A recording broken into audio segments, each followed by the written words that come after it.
وقل رب زدنی علما۔ بسم اللہ الرحمن الرحیم، الحمد للہ وحدہ والصلاة والسلام علی من لا نبی بعدہ، اما بعد۔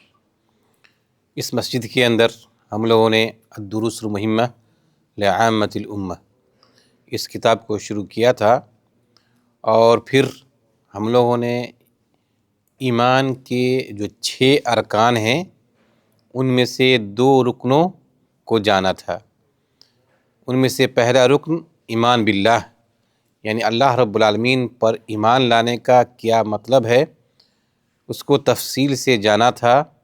پھر اس کے بعد فرشتوں پر ایمان لانے کا کیا مطلب ہے، اس کے تعلق سے نہایت ہی ڈیٹیل سے سنا تھا، جس میں یہ بات آئی تھی کہ جہاں کہیں بھی علمی مجلس ہو وہاں پر فرشتے آتے ہیں اور پھر ان علمی مجلسوں کو ڈھانپ لیتے ہیں اور وہاں پہ رحمتیں نازل ہوتی ہیں۔ تو آج کی مجلس میں جو ہماری بات ہوگی وہ ایمان بالکتب، یعنی کتابوں پر ایمان لانا ہے، اور اللہ کی کتابوں پر ایمان لانے کا کیا مطلب ہے اس کو ہم انشاءاللہ قدر تفصیل سے جاننے کی کوشش کریں گے۔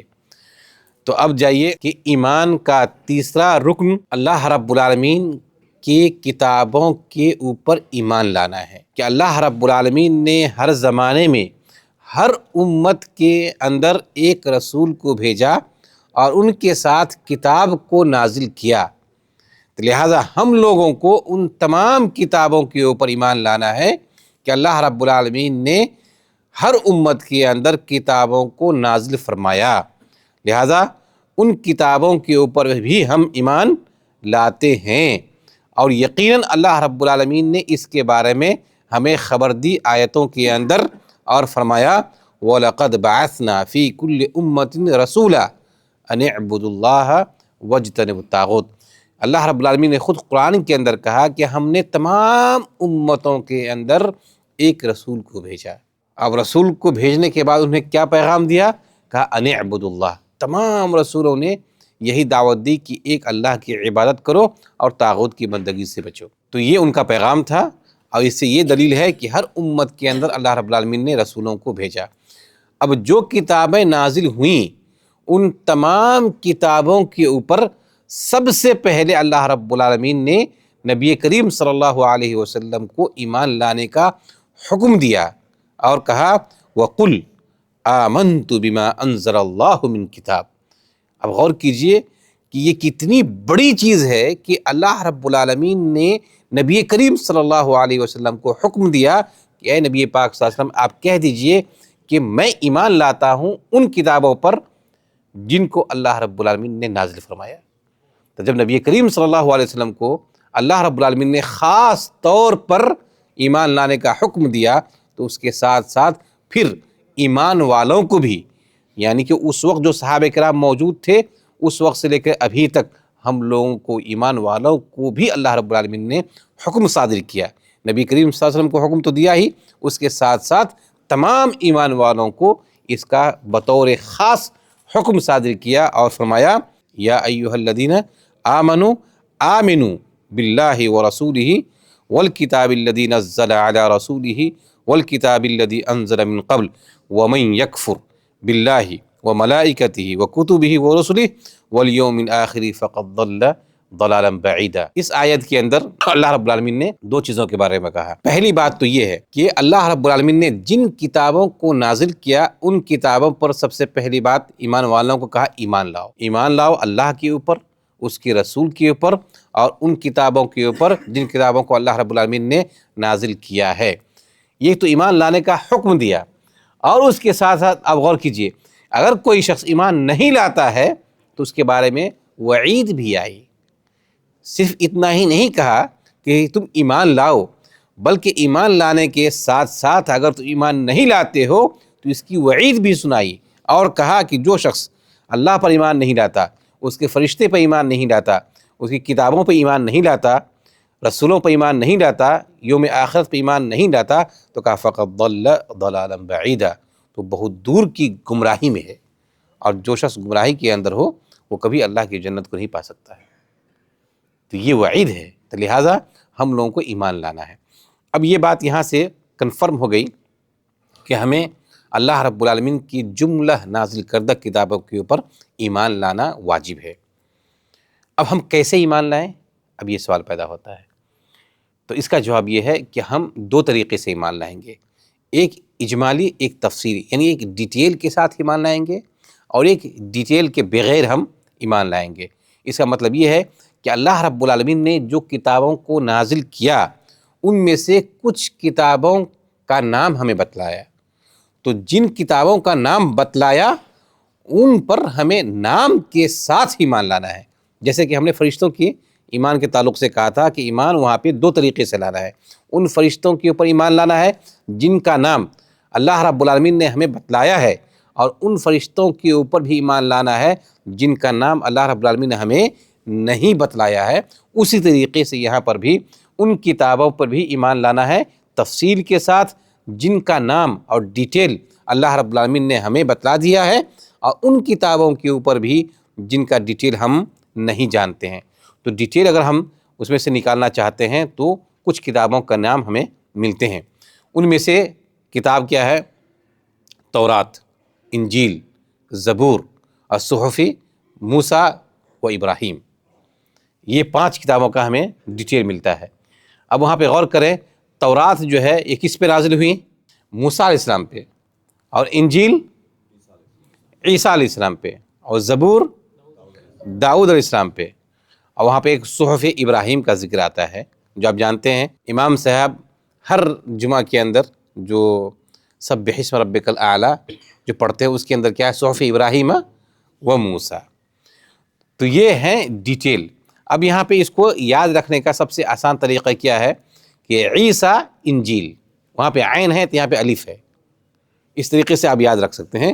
عیسیٰ انجیل، کبھی کبھی خلط ملط ہو جاتا ہے، تورات موسیٰ پہ تھا کہ عیسیٰ پہ تھا، تو وہاں پہ تھوڑا سا خلط ملط ہو جاتا ہے۔ تو اس کو سب سے آسان طریقہ جو یاد رکھنے کا ہے وہ یہ ہے کہ عیسیٰ میں عین ہے وہاں پہ، تو انجیل میں الف ہے، عیسیٰ انجیل، اس کو یاد رکھیے۔ جب عیسیٰ اور انجیل آپ کو یاد ہو گیا تو پھر تورات کے لیے موسیٰ، زبور کے لیے داؤد، اور صحف ابراہیم۔ کتنا آسان طریقہ ہے۔ اور پھر اس کے بعد جو آخری کتاب ہے وہ قرآن کریم ہے، جو کس پہ نازل ہوا؟ محمد صلی اللہ علیہ وسلم کے اوپر۔ تو یہ ہے ڈیٹیل، یہ آپ کو ڈیٹیل کے ساتھ ایمان رکھنا ہے۔ سب سے لاسٹ میں قرآن کریم کا نزول ہوا اور نبی کریم صلی اللہ علیہ وسلم کے اوپر نازل ہوا۔ انشاءاللہ اس کے اوپر بھی قرآن کریم کے تعلق سے ڈیٹیل ہم جاننے کی کوشش کریں گے کہ آخر یہ قرآن کریم اللہ رب العالمین نے نازل کیا، آخر اس کتاب کی اہمیت، اس کی عظمت کیا ہے۔ ہم جب اس کو جاننے کی کوشش کریں گے تو انشاءاللہ ہم میں سے ہر شخص دین میں ضرور تلاوت کریں گے۔ تو یہ بات شاید ہو سکتا ہے کہ آج کی مجلس میں قرآن کریم کے تعلق سے ڈیٹیل نہ آ سکے، لیکن انشاءاللہ قرآن کریم کی ڈیٹیل کے تعلق سے ہم لوگ گفتگو کرنے کی کوشش کریں گے تاکہ سمجھ سکیں۔ تو بہرحال ہم لوگوں کی باتیں یہ چل رہی تھیں کہ اللہ رب العالمین نے ان کتابوں کو جو نازل کیا تو ان میں سے کچھ کی وہ تفصیل کے ساتھ جاننے کی ضرورت ہے اور کچھ کو اجمال کے ساتھ جاننے کی ضرورت ہے تاکہ آپ سمجھ سکیں کہ اللہ رب العالمین نے کتابوں کو نازل کیا۔ اب جو اگلا اسٹیپ ہے وہ یہ ہے کہ تمام امتوں کے اندر جو اللہ رب العالمین نے کتاب کو نازل کیا تو ان تمام کتابوں میں قرآن کریم میں جو آخری کتاب ہے، ان تمام رسولوں میں اور جو آخری رسول ہے محمد صلی اللہ علیہ وسلم، ان لوگوں کی جو ایک چیز رہی ہے وہ مشترک رہی ہے۔ تمام رسولوں نے اور نبی پاک صلی اللہ علیہ وسلم نے ایک چیز کی دعوت دی اور اس کی دعوت تمام رسولوں نے دی، جیسے کہ ہم نے آیت اس سے پہلے پڑھی ہے وَلَقَدْ بَعَثْنَا فِي كُلِّ أُمَّةٍ رَسُولًا أَنِ اعْبُدُوا اللَّهَ وَاجْتَنِبُوا الطَّاغُوتَ، یعنی توحید کی دعوت تمام رسولوں کی رہی ہے اور شرک سے اجتناب، پرہیز کرنے کا حکم تمام رسولوں نے دیا ہے، نبی پاک صلی اللہ علیہ وسلم نے بھی دیا ہے۔ اس کے اندر تمام رسول مشترک ہیں۔ اب کہیں پر کوئی دعویٰ کرتا ہے کہ شرک کی اجازت تھی، اس کی بات بے بنیاد ہے۔ یہ بلکہ شروع سے آخر تک رسولوں نے اسی چیز کی دعوت دی، اور کیوں نہیں ہوگی؟ آسان سی بات ہے کہ رسولوں کو اللہ رب العالمین نے ہی تو بھیجا، تمام رسولوں کو۔ جب تمام رسولوں کو اللہ نے ہی بھیجا تو اللہ اپنی دعوت کی طرف سب کو حکم دیا کہ بلایا جائے۔ ظاہر سی بات ہے، جب اسی چیز کے لیے بھیجا تھا تو تمام رسولوں نے اسی چیز کی دعوت دی، گرچہ ایسا ہو سکتا ہے کہ طریقۂ عبادت، شرک سے بچتے ہوئے طریقۂ عبادت میں اختلاف ہو سکتا ہے۔ موسیٰ علیہ السلام اپنی امتوں کو جو طریقۂ عبادت بتایا ہو سکتا ہے مختلف ہو عیسیٰ علیہ السلام کی شریعت اور طریقے سے، اور جو ہم کو حکم ملا ہے وہ طریقہ یا شریعت ہو سکتا ہے ان سے عبادت کرنے کا جو طریقہ ہے وہ مختلف ہو سکتا ہے، لیکن توحید میں سب مشترک تھے۔ سبھوں نے جو بھی عبادت کا طریقہ بتایا ان تمام طریقوں کا مقصد صرف اللہ کے لیے ہی کرنا تھا۔ تو یہ طریقۂ عبادت میں اختلاف تھا، لیکن اس کے باوجود بھی جو توحید کی دعوت تھی اور شرک سے بچنے کا جو حکم تھا کہ تمام رسولوں کی جو دعوت تھی وہ مشترک تھی۔ اب اخیر میں اس مجلس میں ایک چیز ہے، اس کو جاننے کی کوشش کریں، اور انشاءاللہ اس کے بعد ڈیٹیل قرآن کریم کے تعلق سے ہماری بات آئے گی کہ اب جتنی بھی کتابیں نازل ہوئیں اس کے اخیر میں جو سب سے آخری کتاب آئی وہ کیا ہے؟ قرآن مجید ہے۔ اب اس قرآن مجید کے آنے کے بعد پچھلی جتنی کتابیں تھیں اب ساری منسوخ ہو جاتی ہیں۔ اب کوئی شخص انجیل پہ ایمان لاتا ہے اور توریت پہ ایمان لاتا ہے، زبور پہ ایمان لاتا ہے، صحف ابراہیم پہ ایمان لاتا ہے، قرآن کریم کو نہیں مانتا ہے، تو یہ اللہ رب العالمین کے نزدیک قابل قبول نہیں ہے۔ اب آپ کو قرآن کریم پر ہی ایمان لانا ہے، اور پچھلی کتابوں پر ایمان لانے کا مطلب اب یہ رہ گیا ہے کہ اللہ رب العالمین نے ان کتابوں کو نازل کیا، اور نازل فرمانے کے ساتھ ساتھ ہم کو یہ بھی کہہ دیا کہ ان کتابوں کے اندر تحریف، یعنی کہ ان کی قوموں نے ان کتابوں کو چینج کر دیا، تبدیل کر دیا۔ لہٰذا اللہ رب العالمین نے جس شکل کے اوپر ان کتابوں کو نازل کیا تھا اب اس زمانے میں وہ کتابیں اس شکل میں موجود نہیں ہیں، صرف اور صرف قرآن کریم ہے جو بعین ہی وہی شکل میں اسی صورت میں ہمارے پاس موجود ہے جس صورت میں اللہ رب العالمین نے نازل فرمایا تھا۔ اس کے علاوہ جتنی بھی کتابیں ہیں ساری کی سارے بدل چکی ہیں، لیکن قرآن کریم ایک ایسی کتاب ہے جو بعین ہی اسی صورت میں موجود ہے جس طریقے سے نازل ہوئی تھی۔ کیوں؟ اس لیے کہ اللہ رب العالمین نے کہا وَإِنَّا نَحْنُ نَزَّلْنَا الذِّكْرَ وَإِنَّا لَهُ لَحَافِظُونَ، حفاظت کی گارنٹی لیا ہے، تو لہٰذا یہ اسی شکل میں موجود ہے، لہٰذا اس کتاب کے اوپر ہمیں ایمان لانا ہے۔